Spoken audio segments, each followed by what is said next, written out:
Good afternoon. Good afternoon to all these incredible leaders. I'm so looking forward to our conversation, and this being the first of many. I have talked with my team about how over many, many years, Pastor Brown knows this, I've always relied on our faith leaders to partner with us in the work we do, to help guide the work we do and inform the work we do. And so I'm so excited to see all of you. This is the Vice President of the United States official reception room, and you are among some of the first groups that I have met with in this room. You may see I brought in Frederick Douglass to join me. Actually, that was donated to us from my alma mater, Howard University. But I expect that he would be proud of the work that we will do in this room today and over the coming months and years. So thank you all. I'm honored to have you join us and be here this afternoon. And of course, this is a special time of the year, the holy season for so many. We just celebrated Passover, and of course, Easter is coming, Ramadan. And this is a time, as we know, that is springtime, and here in Washington, D.C., the cherry blossoms are blooming, and around the world, we celebrate this time of year, spring, as a time of renewal and rebirth, a time when I think we know and believe that we can recommit ourselves to the values that we cherish and hold dear. So it's a special time of year, and I want to thank each of you as part of the leadership of our country for, in particular, what you have been doing throughout your lives, but in particular over this last year. This last year, when we look at the incredible loss caused by the pandemic, and it's the loss of life, the loss of jobs, but for so many, the loss of hope.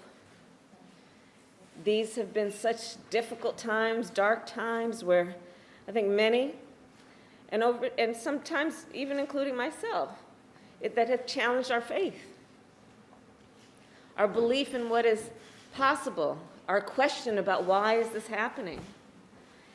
And you all, throughout this time, have, as you always do, been a source of strength, a source of comfort, a source of counsel. You have worshiped with and held families virtually or in person who have experienced tremendous loss. It is our faith leaders. You have been housing the homeless. You have been feeding the hungry. This is what you do. And over this last year in particular, it has stretched the resources that are not only financial and physical, but spiritual. But yet you are unwavering. You are unwavering. And so I wanted to bring you together in this season to, first of all, thank you, and by extension, all of the leaders and our faith leaders around the country for the work you have done to be part of the strength and the guideposts and the pillars that in this moment of such turbulence have been holding up our ability to retain our faith and retain our sense of hope. So first, I want to thank you for all of that. And then wanted to talk with you about some of the light that we are seeing as an administration, and I, of course, bring you greetings from the President, from President Biden. And we are seeing light that also comes from the work that we have a responsibility to do as elected leaders around, for example, the American Rescue Plan and the $1,400 checks, lifting half of America's children out of poverty. We're so excited about that. The work we are doing to hopefully help people survive through this moment so they can get back up on their feet. So we see light at the end of the tunnel, and in large part because of the vaccinations that are happening, because of the vaccine. And so I want to talk with you about your thoughts about how we can, and you in particular, as our faith-based leaders, can help us to make sure that everyone, when it is their turn, gets a vaccine.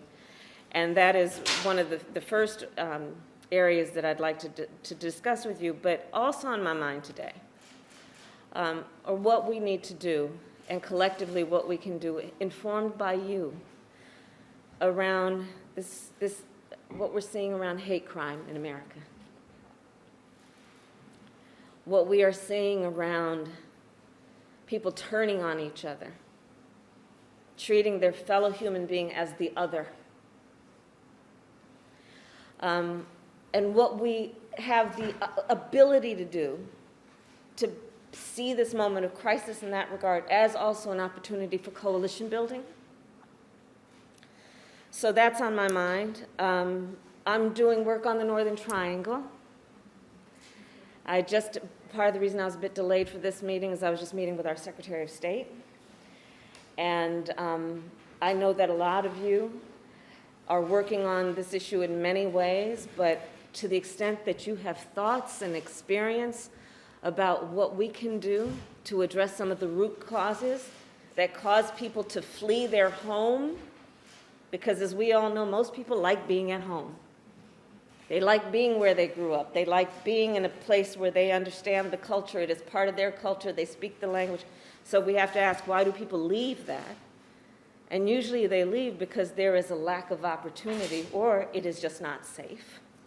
And so my area of focus on the Northern Triangle is to deal with some of those issues. And then I would like to also share with you the concerns that I think many of us have about ensuring the right to vote and what we can do to talk with folks and remind them of that vote being an expression of their being. It's about validation in so many ways of one's voice and one's self-determination and one's ability to have some influence on what happens to their lives. And then what happens if we deprive people of that power and that ability to express themselves. So these are some of the things I'm thinking about. We can solve them overnight. I'm being facetious. But I'm so happy to see all of you, and it just does my heart and soul well. So thank you. I want to shout out to my pastor, Amos Brown, for joining us. And with that, let's begin our conversation.